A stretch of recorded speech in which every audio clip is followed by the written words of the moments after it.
Ndërkohë, Vehap Kolën e kemi në lidhje të drejtë për drejtë. Përshëndetje Vehap, mirë se erdhe. Mirëmëngjes Vehap. Përshëndetje Flavia, përshëndetje Dori. Atëherë, Kosova sigur kilometrik e ardhjes në pushtet të opozitës në Tiranë. Flasim çik për këtë gurin kilometrik. Është një traditë në fakt e të themi liderëve të opozitës që janë në pritje të rotacionit dhe të ardhjes në pushtet që bëjnë një vizitë edhe në Kosovë. Si ishte kjo vizitë e zotit Basha 2 ditore në Kosovë, takimet e ndryshme që pati me politikanët, stili i tij i qetë dhe komunikimi pa shumë tone të egzaltuara. Pak a shumë opinioni për këto 2 ditë. Po, ishte një vizitë në fakt shumë intensive, po pa shumë propagandë, pa shumë reklam politike për suksese madhështore. Entuziazmi nga ana e qytetarëve të Kosovës, se autoritetëve atje duket hapur, megjithatë nuk është reflektuar shumë nga ana e komunikimit politik të zotit Basha. Vizita është, për mendimin tim, është një vizitë çuditërisht më e ngrohtë shumë më e ngrohtë se sa ajo që i ofrua kryeministit Rama, ndoshta edhe për shkak të agjendës të vetë Ramës, që vajti atje për të fituar një mandat përfaqësimi në komunikimin me autoritetet ndërkombëtare, me faktorë ndërkombëtar, sa i përket çështjes së dialogut Kosovë-Serbi, pas shpalljes së akuzave për presidentin Thaçi atje. Dhe besoj që askush nuk ishte dakord që askush prej politikanëve dhe përfaqësuesve politik në Kosovë s'ishte dakord që t'ia jepte Ramës të mandat. Prandaj dhe, domethënë, vizita pa bujë dhe njëkohësisht korrekte, normale dhe rikthimi në linja tradicionale të vizitave të politikanëve shqiptar atje, që i bëri Basha me këtë vizitë në Kosovë, mendoj që është mirë pritur dhe është shpërblyer me më shumë protagonizëm fakt nga zoti Basha. E qartë, megjithatë, ka krijuar, le ta quajmë, një farë habi në Tiranë, paktën në mediat e Tiranës, kjo vizitë e Bashës në Prishtinë dhe në Kosovë, sigurisht e kemi parë dhe përcjell që është mirë pritur nga të gjithë eksponentët dhe liderët politikë kosovar. Nga ana tjetër, ky stil komunikimi duket se i ka kapur pa përgatitur analistët e Tiranës. Ata që duan ta sulmojnë nuk dinë si ta sulmojnë, ata që duan ta lavdrojnë nuk dinë si ta lavdrojnë. Në fakt, ne jemi mësuar në këtë kohë me karakterin spektakolar të qëndrimeve dhe të shfaqjeve që ka bërë zoti Rama, duke filluar që nga vizita e vitit 2014 në Beograd, sepse u kthyem në fillim të luftës parë botërore, pa dashi.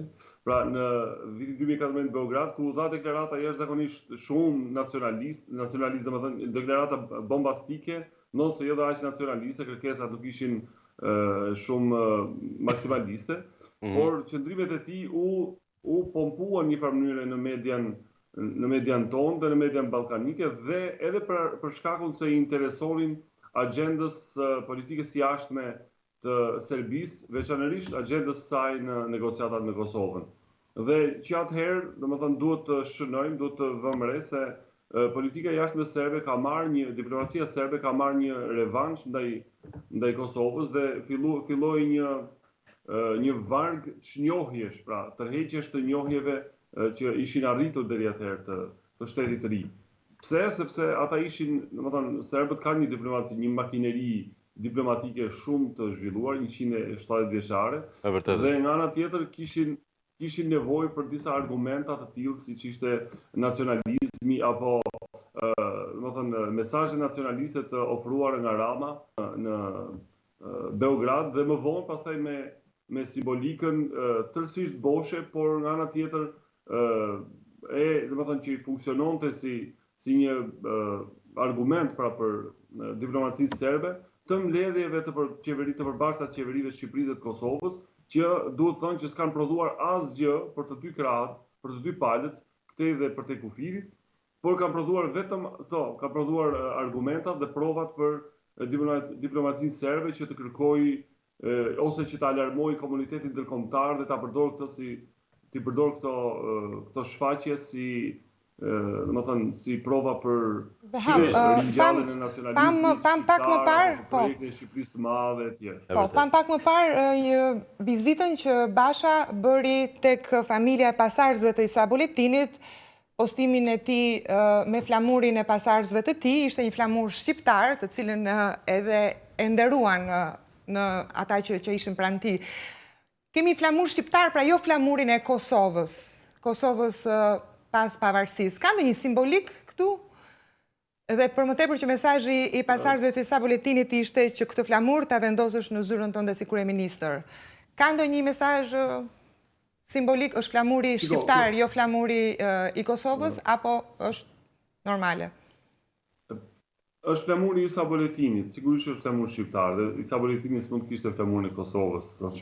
Pra është normale që do t'i dhurojë, dhe është e para njëherë është një gjest shumë i veçantë që nuk i është ofruar as për liderët shqiptarë deri tani, por zotit Basha. Pra mund t'ishte ofruar edhe në vitin 2012 dhe besoj që një dhuratë e tillë për zotin Berisha do ishte shumë, si më thënë, e përshtatshme për shkak edhe të profitit të tij shumë agresiv në një mënyrë të nëndveshme në mbrojtje të interesave të Kosovës dhe jo propagandistik siç e ka aplikuar Rama, por do thënë dhurata që i është dhënë zotit Basha me këtë flamur është një simbolike fortë edhe për do të thënë suksesin e kësaj vizite dhe për besimin që duket që shqiptarët e Kosovës dhe familje të tilla të mëdha që përfaqësojnë gjithë përpjekjet e shqiptarëve të Kosovës për pavarësi, për liri, kanë tek zoti Basha.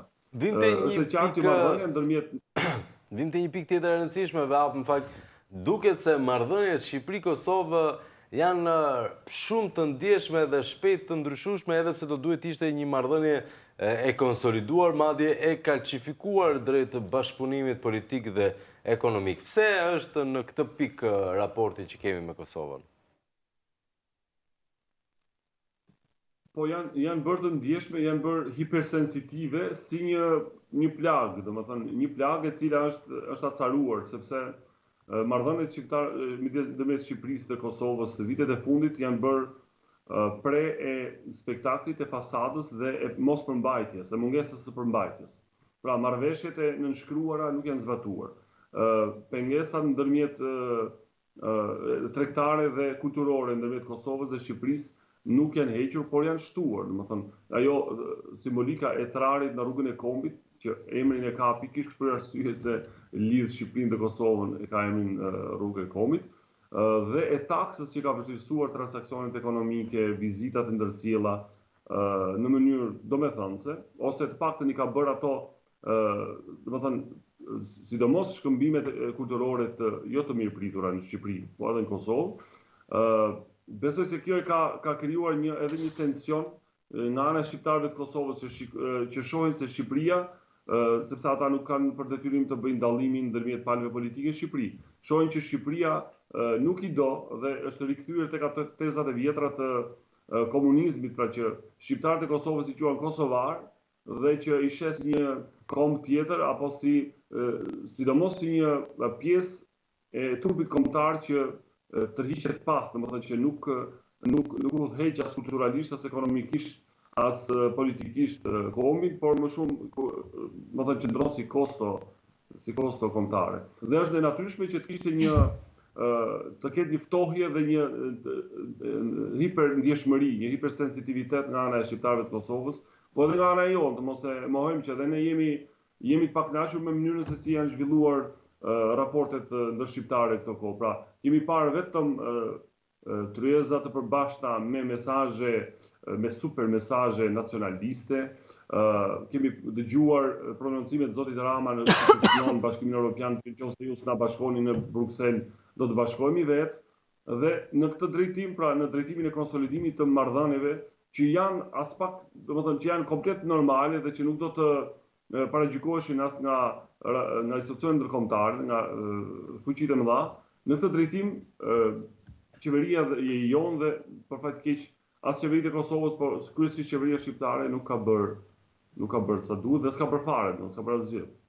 Ndërkohë që media kosovare paka shumë mbajti të njëjtin qëndrim, le të themi pozitiv, mikpritës deri diku në Tiranë, si është përcjell ky takim dhe mos gabohem, thatë në fillim që nuk u porcoll ashtu siç do duhej nga stafi afër, domethënë pati në një apo u gabova unë atë që. Jo. Okej. E mund ta shpjegosh pak më gjërësisht këtë moment? Po, së pari mendoj që është në stilin e komunikimit të zotit Basha që nuk ka përqafuar modelin e fasadës, që të bëj buj më shumë sa të bëj punë. Ai e konsideron këtë një vizitë normale, nuk pretendon që duke takuar gjithëkënd që ka një mandat politik në Kosovë, por edhe një mandat moral, siç ishte familja Isa Boletinit, heroit kombëtar, apo edhe familja, domethënë vizita në varrin e Rrugovës dhe të Adem Jasharit. Mendoj që ai nuk ka pretenduar një mandat të tepërt në këtë drejtim. Kështu që komunikimi i tij politik është korrekt. Ndërkohë që në Tiranë, më shumë se sa e pasqyruar në media, duket që vizita e tij e suksesshme ka shkaktuar pak domethënë trazir në krahun e oponentëve të tij politik, pra në krahun e zotit Rama. Dje në mëngjes edhe vetë kryetari i grupit parlamentar dhe sekretari i përgjithshëm i Partisë Socialiste ka shkuar me urgjencë në Prishtinë. Ka kërkuar takime, të cilat janë takime pa objekt dhe ka zhvilluar disa takime madje. Edhe deri te kryeministri Hoti. Po, është takuar dhe me presidentin Thaçi, pra takuar me autoritetet më të larta, por nuk e dim se me çfarë agjende ose me çfarë objekti takimi.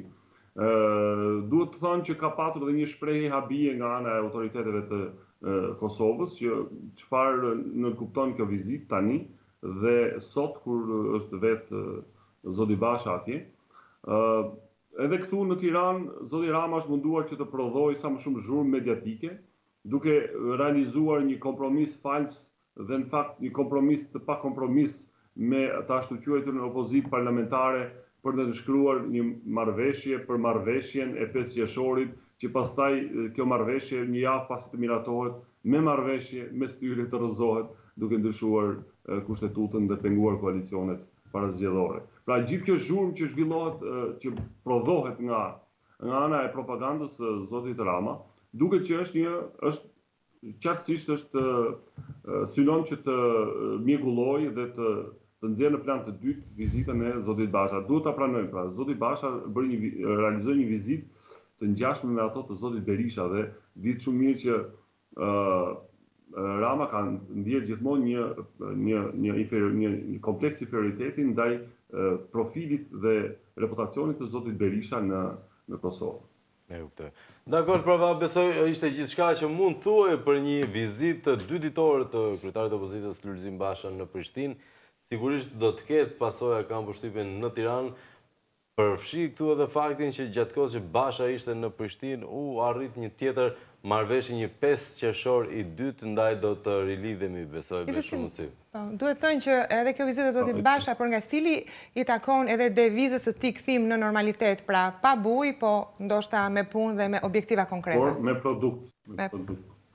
Dakor, falenderoj, përshëndesim. Faleminderit, ditë mbar.